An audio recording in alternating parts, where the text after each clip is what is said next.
What is going on, everybody? This is a recap for the DOTS bias indicator. Today is Tuesday, July 22nd. I'm going to introduce a new entry function in conjunction with the DOTS. As with any and all entry functions, I really suggest that you backtest. If you try all the DOTS or a member of the DOTS, hopefully backtesting is where you find the most value, and following the dots with live price action. Um, that's how you end up trusting a system. With any system, doesn't even have to include the dots or not. So one thing that I like to observe is how price reacts to 50% levels from swing points to swing points, and from there, this entry function can be derived. So this is a 15-minute chart. As if you've been following along, I like to use the dots on a 1-minute chart. So this is a 1-minute chart of market replay. Okay, so the market opens.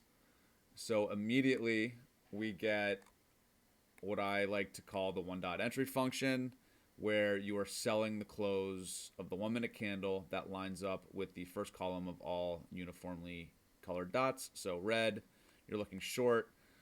This box here is the London session. So London highs got swept here, London lows. I like to take dots setups in the direction of obvious liquidity. But how you frame the risk on one of these setups is you look at the ATR. ATR was about 13 points. You tack on a point or two, so 15 for your risk. 13, 14 for your target, and you can see the target was hit immediately. So then we had, so that my day was over on this. So I like to trade the 1R, but I'm just going to show you how else the dots could have been utilized. So we had a flicker here. So if you missed this setup, which was a winner, and you entered here, this would have been a loser based on a 1 dot entry function.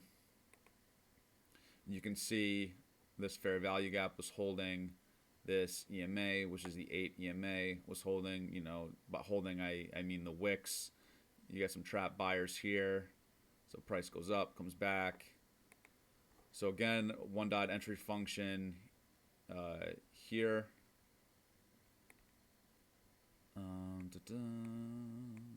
Whatever, this setup would have worked. So here, and then the dots turn all red. Again, here, ATR of about 22 points. Again, shorting the close of the 1-minute candle. That corresponds with all red dots. 22, call it 24.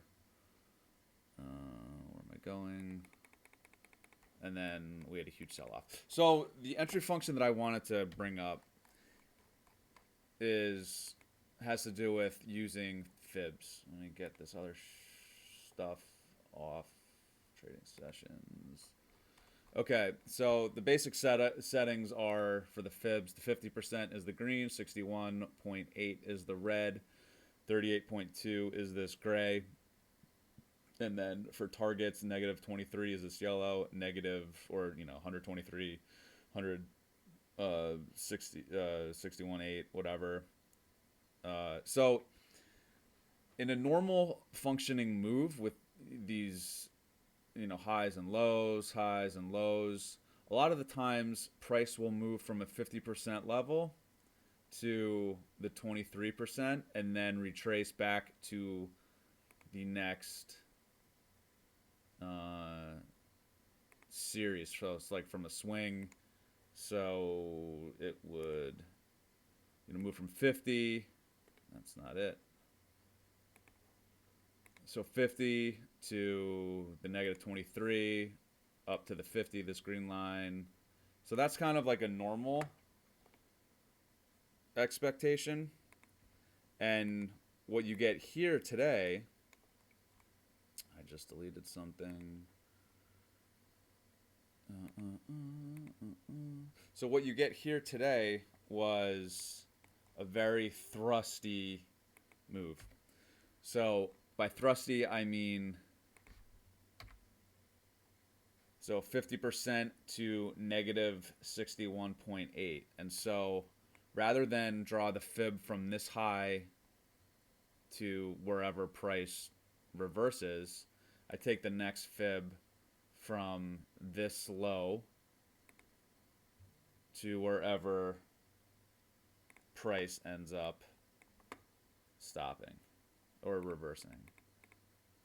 I'm on the wrong one. What am I doing here? So back to the 1 minute chart.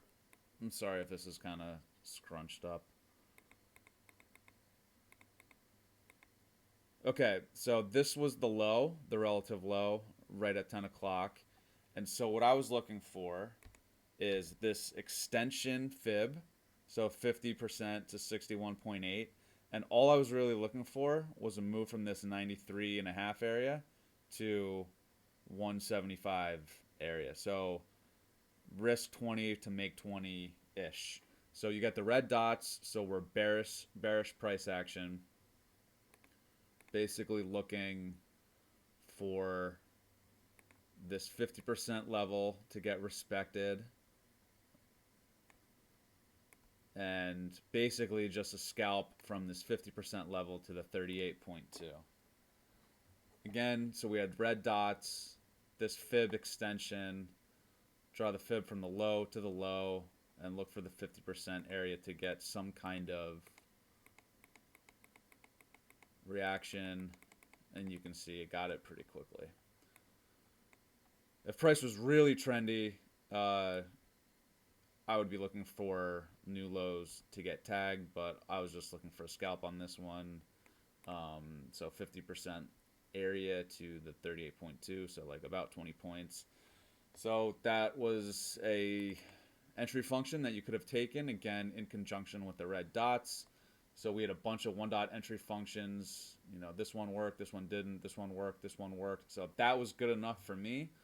But we had this really extended move, a retracement to the extended 50%. You know, we probably had some, yeah, we had a 15-minute fair value gap there, probably a 5-minute. So, you know, and then the ADMA on this 5-minute chart. So a lot kind of to support that reaction, and then you can see price became pretty crappy for the rest of the day. So the dots could have been used to avoid chop. So I say all the time in the room, when the dots are mixed, do nothing.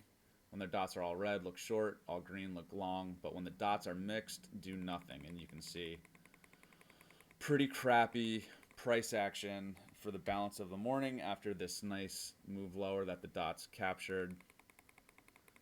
And then oftentimes when you get prices crappy as this, I don't like to trade lunch, but you can be mindful of the dots during lunch if you have really, really crappy price action leading into it. So right here, dots are all red. One dot entry function, so ATR is about 14. The 1 minute candle, 14, so call it 16 points. Just add a point or two, 16. These lows, 20.